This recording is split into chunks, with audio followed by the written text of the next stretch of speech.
Oh, hey, get on campers. Today, I'm going to be showing you a chair that I bought back in August. It's the Yizi-Go from Trekology.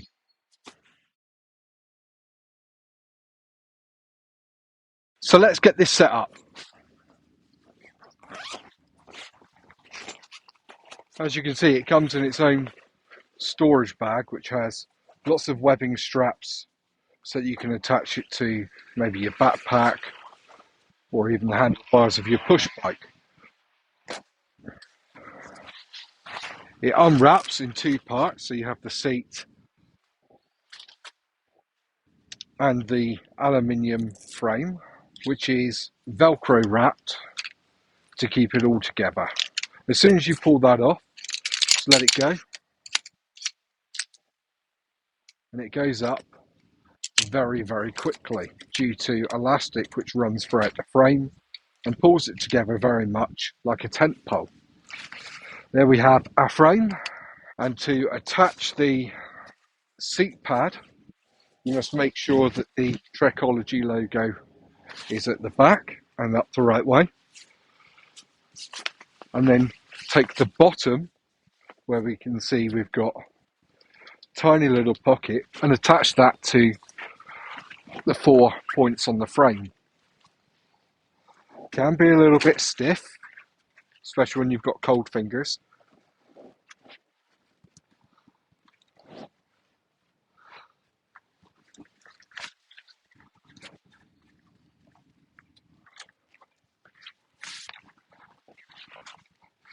By attaching it at the bottom first, you have a little bit more leverage with the back pieces to push it into position.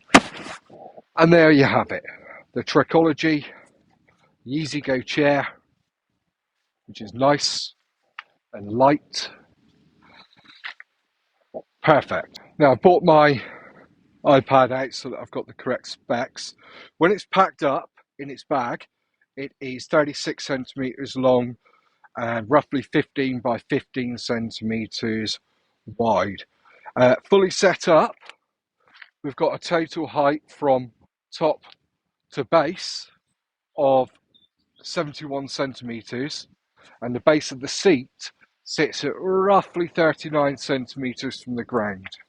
We've also got two pockets, one here and one here. The total weight, including the bag, is 980 grams, and you can get that down to a trail rate of roughly 960 grams by ditching the bag. So far, I'd say it's looking pretty good, wouldn't you? So let's see how it feels to sit in it, shall we?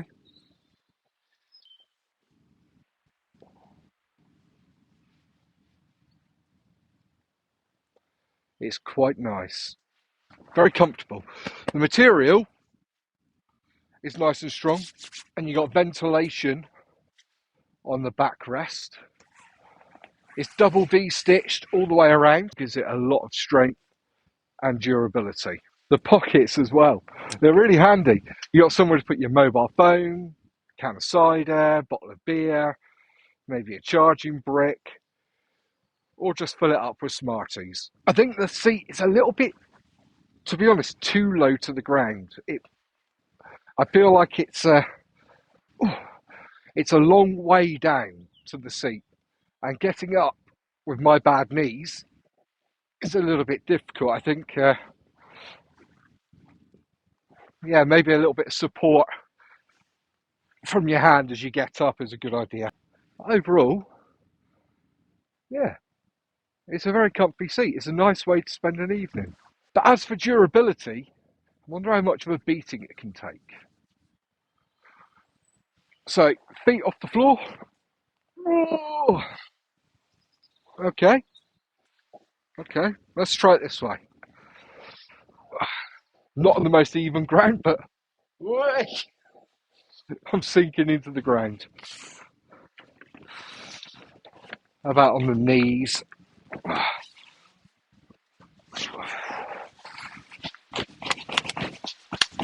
It's not breaking, it's sinking into the ground, but come to that in a bit. I'd say that's all right. I've got some logs there.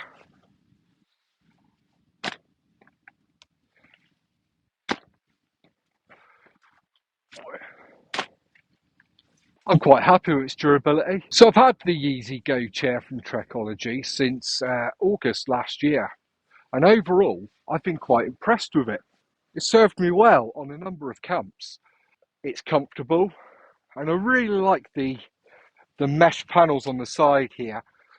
When you're camping in the summer, being in a black chair can be a bit warm, but just having those ventilation panels on the side help with giving you a little bit of a cooling breeze. So that's nice. One of the other things that I really like is these pockets. Now, they're definitely an accessory. They're not a necessity for a camping chair, but it's nice to have them. I'd have been happy with one, but to have one on each side is really good. And they're well placed as well. They're easily accessible. They're nice and wide enough to be useful rather than just small little tiny pockets that offer very little utility at all.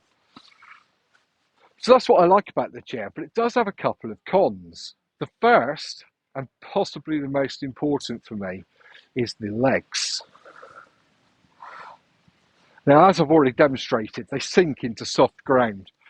And for me, camping on Dartmoor or in the woods, soft ground is everywhere. It's very rare you're going to find some nice, hard, solid ground. And if you were using this chair on a beach, again, for example, it would sink into the sand.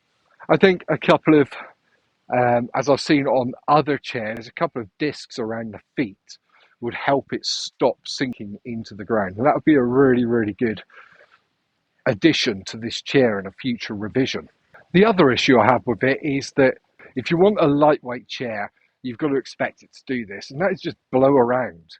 It catches the wind like a sail. So if you're not in it, maybe you're in your tent doing a little bit of admin or just enjoying the sights around you, you've got to keep an eye on the chair, because a slight breeze, it will blow 100 yards down off a tour, and then you've got to go hunting for it. That's happened to me twice now. Trekology released an accessory for it, which I've got in the bag here, and that's a sand mat from Trekology.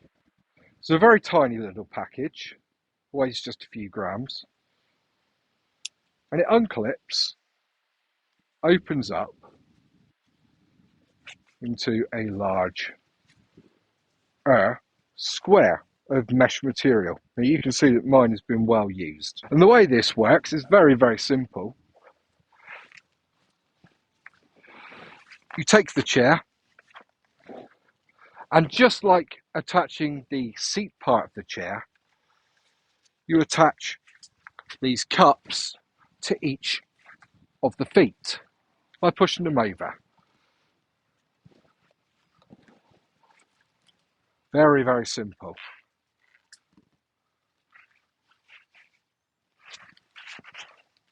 Very, very simple. There we go.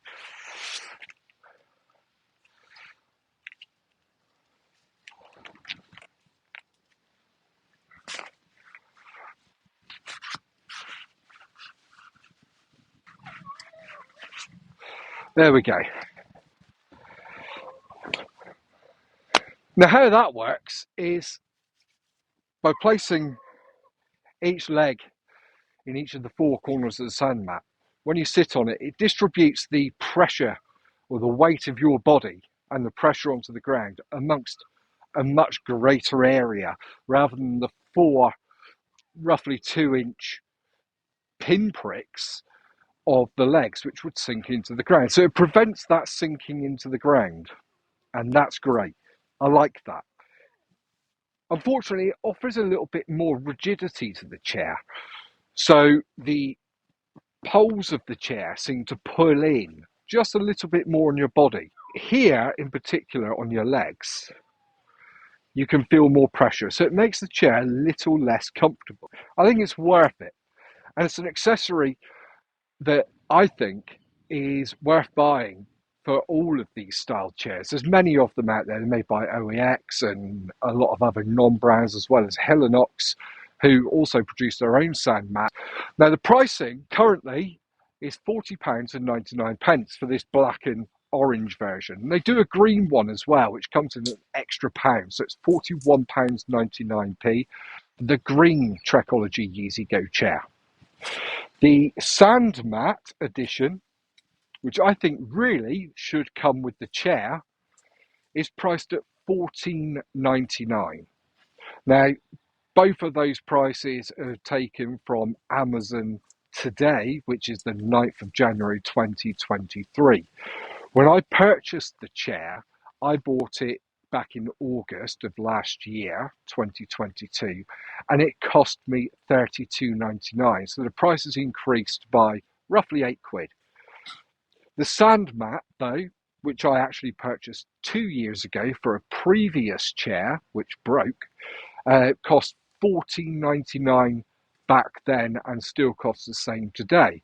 However, if you look on Amazon's website, it does list it as discounted by 50% down from $29.99. Don't know if it's ever been $29.99, but that's what they say.